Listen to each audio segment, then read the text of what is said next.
And so already we're experiencing, of course, the effects that are cascading from Ethiopia and here in the country. Now we have an influx of refugees coming back to the country. We have been discussing about the Ethiopian crisis for a long time. And yes, if we don't really have a prime solution in that country, then also us will bear the burden of actually taking care of these refugees. We know how we've been suffering as a country. We are being saddled with that responsibility over Somalia and the refugee in Kakuma and the Derb camp as well. So we'll go back to Irungu Houghton, who's the Executive Director of Amnesty International, to tell us, of course, are we prepared as a country so far? Did this really come from the left side as well? How will we also move forward? Well, I think it's about 2 weeks ago we were actually in this very studio, and we talked a bit about the implications of the state of emergency in Ethiopia. And our major concern was that if left unaddressed and interrupted, it would cause a lot of displacement. And I think what we've seen now, regrettably, very regrettably, is really just the consequence of a prolonged democratic deficit and an autocratic management style by the EPDRF. And I think now what we're seeing essentially is that all of those people that in the Oromia area and the central part of Ethiopia are now beginning to move across the border. It's not just Kenya. 8,000 people crossed over into Moyale, but I think we need to also think about our colleagues, our neighbours in Uganda, who also have had an influx of Ethiopians more recently. So I think we need to watch this very carefully. I think our ministry Ministry of Foreign Affairs needs to be very adept and diplomatically active to ensure that this does not continue. What has worried me most about this case is the stories and testimonies of people who have been killed in mosques, in their homes and in markets. And really these places are places of sanctuary and safety, not places of death. And I think that is what probably has worried me most about this recent influx into Moyale. All right. So are we experiencing, so to speak, a sort of that Ethiopia right now is going through the pangs and travailings of, the birth of democracy, right from, the ironclad rule that we've had in that particular country, authoritarian dictatorship. So is this maybe the rough and the smooth of democracy happening in Ethiopia, Dr. Werunga? I think, yes, we've discussed. And when you look at the history, if you read a bit about the rebirthing of a nation, especially if they're coming out of autocracy, dictatorship, Ethiopia has seen this coming. The suppression that has been in Ethiopia for many years, I think, is coming to the end. And we talked about this, and we said, when you look at the Oromo, Oromo, you see, surrounds Addis Ababa. It's the biggest community in Ethiopia. And I also read that even the 5th district, which is the Somali one down near Kenya, is also having a few issues. So yes, I think to some point I want to agree with you that Ethiopians should be ready for an implosion. It is starting, and you see, you can beat people up to some stage. When they start hitting back, it becomes very difficult. Unfortunately, the population that is being hit and being made to run is all over the city, So the impact will be so massive that Ethiopia will not be in a position to hide what is happening in that country. And we said here that Kenya must have plans on how they are going to deal with the influx of refugees in this country. We know a bit about the Oromo Liberation Front. We know about the Oromo People's movement, and they have a lot of linkages with our friends in Marsabit and Moyale because it is one community.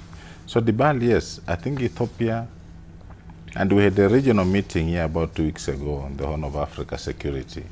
And some of the things we were discussing was about how is the region prepared to deal with what is happening in Ethiopia. Because the repression will eventually lead to refugees.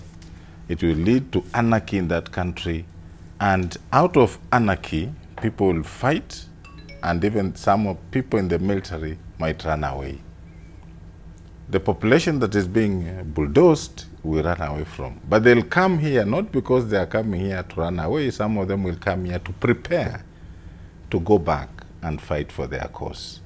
So I think as a country, I don't know because I'm not in the Ministry of Interior or Foreign Affairs, but I think it should have been important that Kenya prepares for this implosion so that we are not caught unawares the way the refugees from Somalia caught this country.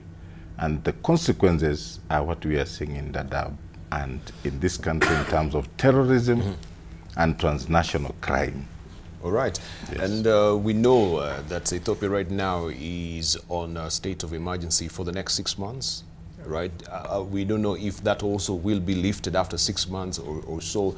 Also, lack of a prime minister as well. We don't know, and we've not been given reasons why Desalegn resigned as well. So do you think also maybe the political pressure is there because now maybe Desalegn was actually making sure that some of the political prisoners were being freed, people who are stoutly, against the government or the regime of the day because of the dictatorship and authoritarian rule that we have in Ethiopia.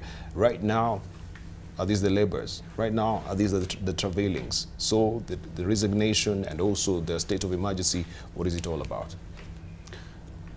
Debarl, I don't see the current Ethiopian crisis as the beginning of democracy, actually. I see it as the beginning of the end of autocracy.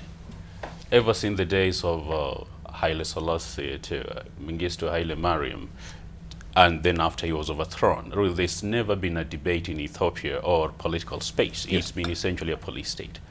And this is a culmination of many years of autocracy and authoritarianism. Now, in the absence of the prime minister at the moment, or at least the state control of power in certain places, a lot of times the opposition tends to suffer. And it gets scapegoated.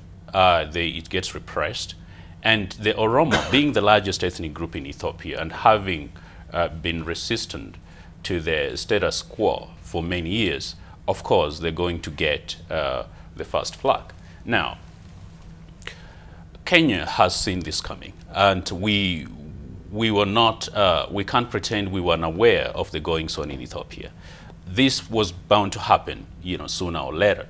And what I'm hoping is our Ministry of Foreign Affairs or the Interior actually have a more robust approach, both diplomatically with Ethiopia, to make sure that this thing does not overflow, but also to use its influence on the current rulers within at least the Ethiopian circles to try and calm things down. Today, Ethiopia needs help.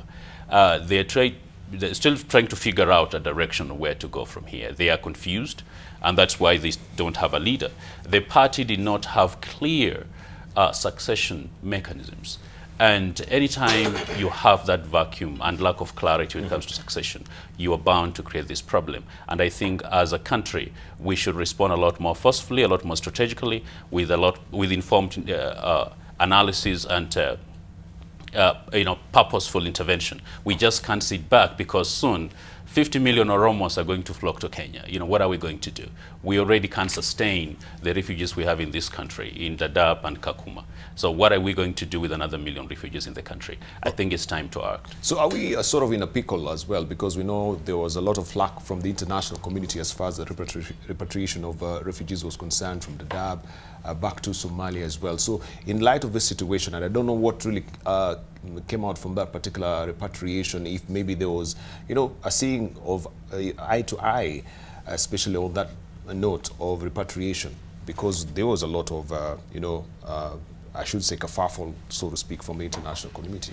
Yeah, Debarl, I think the repatriation of the Somalis refugees, that idea itself was, the actions slowed down. So they focused a lot on those who willingly wanted to go back to Somalia.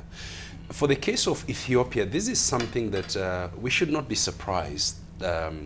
at what is happening in Ethiopia and the influx of refugees starting to come into Kenya. I think what we should be surprised is that we actually do not have more than 8,000 refugees. We've talked about Ethiopia over and over again in this program. It is classified as one of the fragile states. And massive repression, a lack of proper democracy in Ethiopia, with the Prime Minister having resigned under unclear circumstances, Debarl. We should be ready to have more refugees in this country.